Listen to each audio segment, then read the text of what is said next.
किए हैं समझाने के लिए। कल का विषय वस्तु बोल के आज का विषय वस्तु भी थोड़ा-सा समराइज़ करूँगा।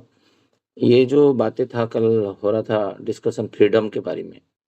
तो श्री ठाकुर जी का हाँ, बातें जो शब्दावली है श्री ठाकुर जी का वो पूरा यूनिक है। विश्व में इस टाइप का शब्दावली कभी आया नहीं है।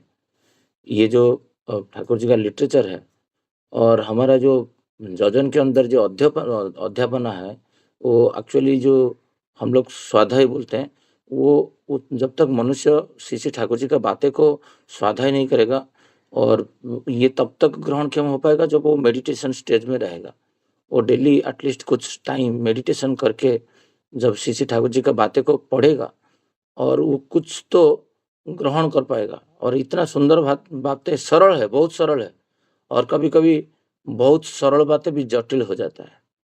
लोग उसके ऊपर ध्यान नहीं देते, इतना सरल श्री ठाकुर जी का शब्दकोश है और उसको जाके देखा मैं, जे फ्री का शब्द जो श्री ठाकुर जी बोल रहे हैं, ये शब्द आया है प्रिय से और यही फ्री व स्वतंत्रता जो होता है, मैं थोड़ा फ्री में रहना चाहता हूँ।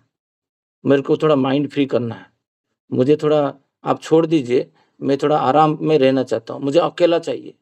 ये शब्द हम लोग यूज़ करते हैं, कभी जब हम लोग का ऑफ़िस का काम प्रेशर हो जाता है, बिज़नेस क्षेत्र में हो जाता है कि पारिवारिक अशांति हो जाता है, मुझे फ्री में रहना है। ये फ्री आता है श्री ठाकुर जी बोलते हैं प्रिय में, प्रिय होता है मंगल, मैं आराम में रहना चाहता हूँ, मुझे थोड़ा छोड़ दीजिए। और ये डोम का अर्थ होता है श्री होता है निवास और ये प्रिय व इष्ट का निवास। यहाँ पर एक श्री ठाकुर जी एक बातें छोड़े हैं, मैं कल बार-बार इसको पढ़ रहा था, इसलिए मैं बोला थोड़ा-सा इसको और एक बार पढ़ना चाहिए। तो श्री ठाकुर जी बोलते हैं जे जब इष्ट व प्रेम का सौहार्द व सेवा लेके मनुष्य जो प्रिय दूसरे के प्रिय बनकर इष्ट स्थान में निवास करता है।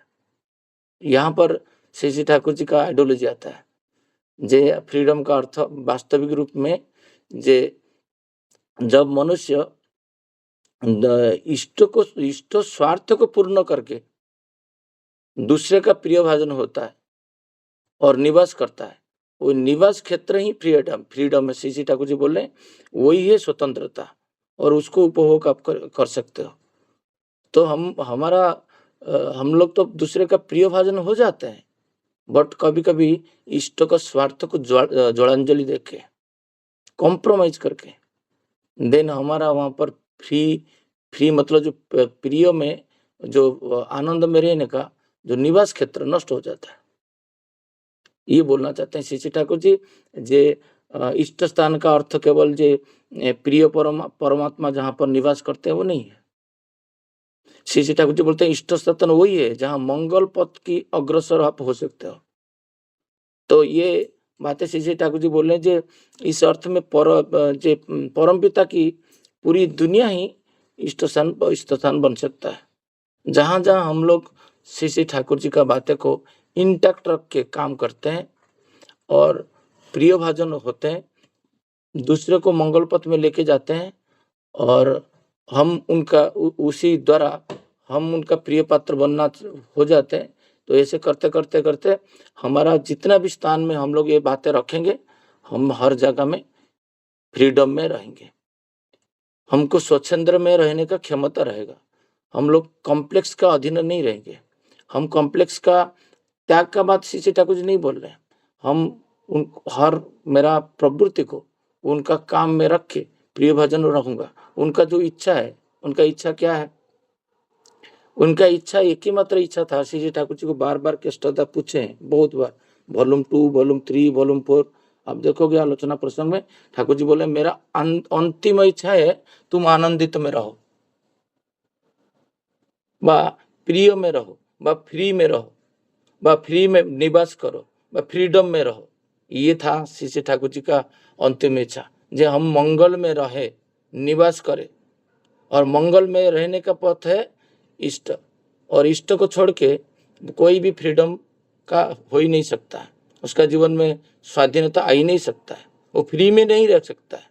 कहीं न कहीं उनको कहीं न कोई शत्रु कभी आ जाएगा, कभी उसका खुद का इंटरनल जो प्रवृत्ति है वो बन जाएगा, तो उसको स्वतंत्र में नहीं रह पाएगा वो। तो ये बात था कल का। आज का जो विषय वस्तु है, ब्रजेश दा, जगतपाल दा बहुत सुंदर भाव से उसको आलोचना की है। 2 क्वेश्चन है। एक क्वेश्चन है, जैसे कि श्रद्धा पूछ रहे हैं, जैसे ठाकुर जी को जे आपका जो इच्छा है, आपका जो इंटरेस्ट है, वो इंटरेस्ट को हम लोग कैसे क्विकली व जल्दी वास्तविक रूप दे सकें। हम कभी श्री आचार्य देव के पास जाते हैं, तो हम क्या पूछते हैं जे आपका इच्छा क्या है? ऐसा नहीं पूछते हैं। तो एक बार पूछिए, तो हिम्मत करके। मैं लास्ट टाइम जो गया था, मेरे साथ बहुत सारे लोग थे। मैं जब आलोचना कर रहा था, तो आचार्य देव के पास जब मैं गया, मेरा मन में इंट्यूशन आया, जो मैं बोलूँ जे पहला सत्संग जो थर्ड सत्संग के लिए आशीर्वाद करिए। तुरंत एक इंट्यूशन आया, जो आशीर्वाद तो है, मैं फिर दोबारा क्यों रिपीट करूँ? तो उनको पूछा जे ऐसे-ऐसे मल्टी जहाँ पर लैंग्वेज है मुंबई शहर में, वहाँ पर आपका गाइडेंस क्या है? जब हमारा विचारधारा चेंज होता है उनके पास, तो फिर वो हमको बोले आप वेट करो। तथास्तु नहीं बोले, आशीर्वाद करिए, खूब भला आशीर्वाद है। बट जब आप बोलोगे आपका इच्छा क्या है, आपका गाइडेंस क्या है, तो आपको गाइडेंस मिलेगा। वही गाइडेंस श्री ठाकुर जी बोल रहे हैं यहाँ पर, जे मुख्य जो साधना मनुष्य जीवन का होता है, आध्यात्म का होता है, इष्ट को आधार बनकर सम्यक गति से चलना। ये सबसे बड़ा जीवन का आध्यात्मिक का लक्ष्य है। इष्ट जो बोले हैं उनको गतिशील करना, उनका वाक्य को। वो जो बोले जे सपोज बोले एक सेंटेंस में बोले जे आप जहाँ सत्संग कर रहे हो वहाँ पर आधा से अधिक नॉन इनिशिएटेड लोग आने हैं, तो वहाँ पर फिर मैं पूछूंगा नहीं मैं सत्संग को हॉल में करूँ कि बाहर करूँ। तुरंत 1 second of fraction of second जैसे बाहर आया, तो तुरंत सिद्धांत लिया जाए बाहर सत्संग होगा। उसके लिए कितना बाधा आएगा। श्री ठाकुर जी इधर बोल रहे जे जब आप इष्ट का बातें को ये करते हो, क्या करते हो, मानने के लिए प्रयास करते हो, तो आपका एंटी थॉट्स भी आएगा, जे विरोध भाव। बारिश होगा, क्या करूंगा, टेंट डालूंगा, इतना सारा लोग को बाहर लेके जाऊंगा, पहली बार कर पाऊंगा कि नहीं? नहीं, छोड़ो ना। आचार्य देव, श्री आचार्य देव बोले हैं आधा लोग लेके आना है, तो मैं हॉल से आधा लोग को बाहर लोग को बिठाऊंगा और गुरु भाई को आधा लोग को बिठाऊंगा। चलेगा नहीं क्या? यही होता है चालाकी, चतुरता, जो बोलते हैं छाड़ रे मन कपड़ चतुर। बट कभी चिंता नहीं, जो मेरा 5 ट्रेन में जब प्रार्थना हो रहा था, मैं प्रैक्टिकल उदाहरण से दे रहा हूँ, क्योंकि प्रैक्टिकल उदाहरण नहीं देंगे तो ठाकुर जी का बातें कुछ भी समझ में नहीं आएगा। जैसे मैं देखा जो पूरा पिक्चर में व्हाइट था, इसका मतलब पूरा गुरु भाई थे, मैक्सिमम लोग 99%। प्रार्थना होता है तो गुरु भाई ही दौड़ के आते हैं प्रार्थना में बैठने के लिए। नॉन इनिशिएटेड सेंसिटिव इतना नहीं होता है प्रार्थना के प्रति, तो सारे लोग बैठ गए, बाहर लोग कैसे बैठेंगे? तो जो श्री आचार्य देव का जो इच्छा था, वहां पर इच्छा पूर्ण हुआ? नहीं हुआ। तो उसका कारण कौन है? श्री ठाकुर जी बोलते हैं जब एंटी थॉट्स आता है, विरोध विचार आता है, आश्रय दिया जाता है। आप उसको ऑब्जर्व कर ले तो आपका एंटी थॉट्स को, तो श्री ठाकुर जी बोलते हैं उसको हटाने में अत्यधिक कष्ट हो जाता है बाद में। और यदि विरोध विचार कार्य मार्ग में बाधा उत्पन्न करता है, इस प्रकार बाधा है, हम सोएंगी बनते हैं। हमारा परिवेश में जितना बाधा सृष्टि होता है, उसका मूल जो कारण है, जो ब्रजेश दा बोल रहे थे, जे तुम्हारा व्यक्तिगत, परिवार, 10 देश, वर्तमान भविष्य के लिए दायी हो। और ये बाधा मैं खुद हूं, तो कितना लोगों को मैं इंस्पायर करूं, जे उनका एग्जीक्यूशन करने के लिए उनका बातें को। कितना घर जाऊं जो नॉन इनिशिएटेड घर में, जे आधा रेशियो बने एटलीस्ट। तो मैं देखा बारिश नहीं होता, मैं बोलता आधा पूरा कंप्लीटली हो जाता, जो उनका इच्छा था। देखिए ग्रुप 25, 30, 40 वो रेशियो में आते हैं। हमारा परिवार में 3 है, बट वो ग्रुप आएंगे जो दीक्षा नहीं लिए, वो तत्वधिक हो जाएगा।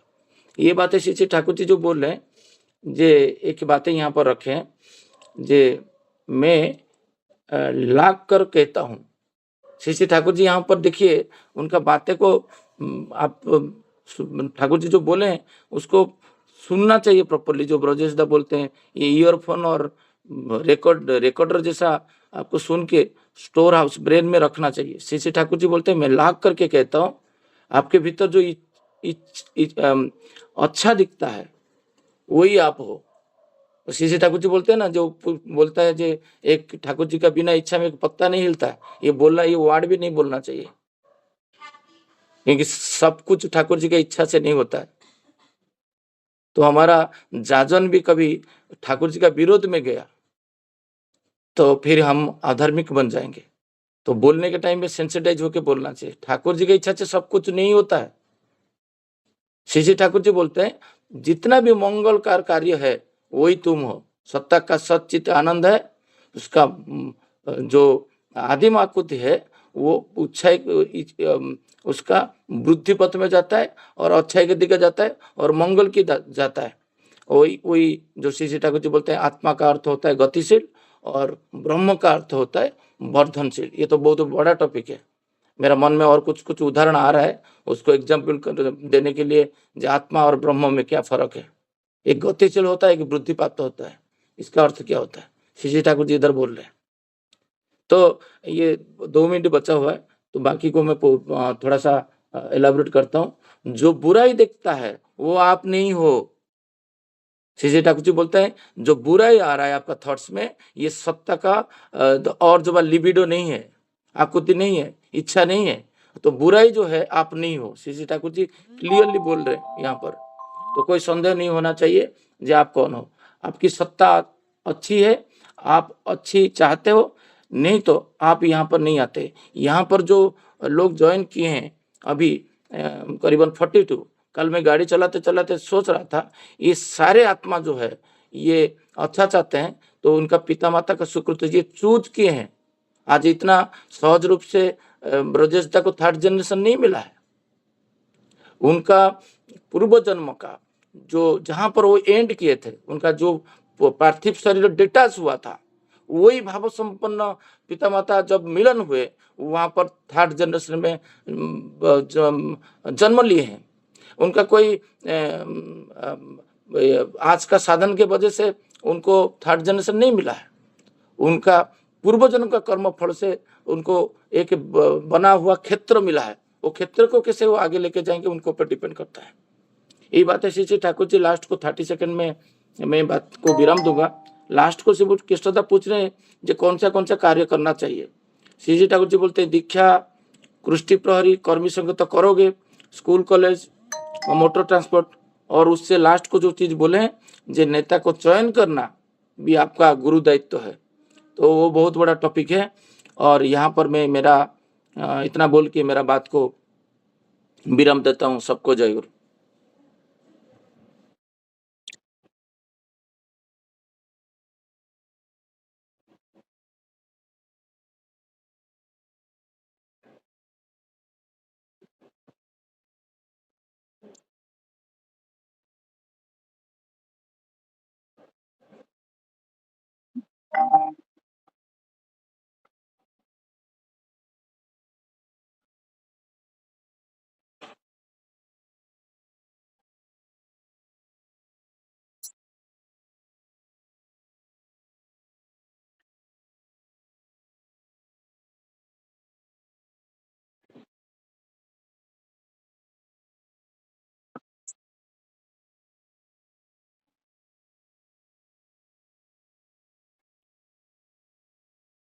जय गुरु। नया दादा लोग जो लोग आलोचना प्रसंग में ज्वाइन नहीं किए हैं, मतलब व्हाट्सएप ग्रुप में, आप नंबर दे दीजिए। तो सूरज दा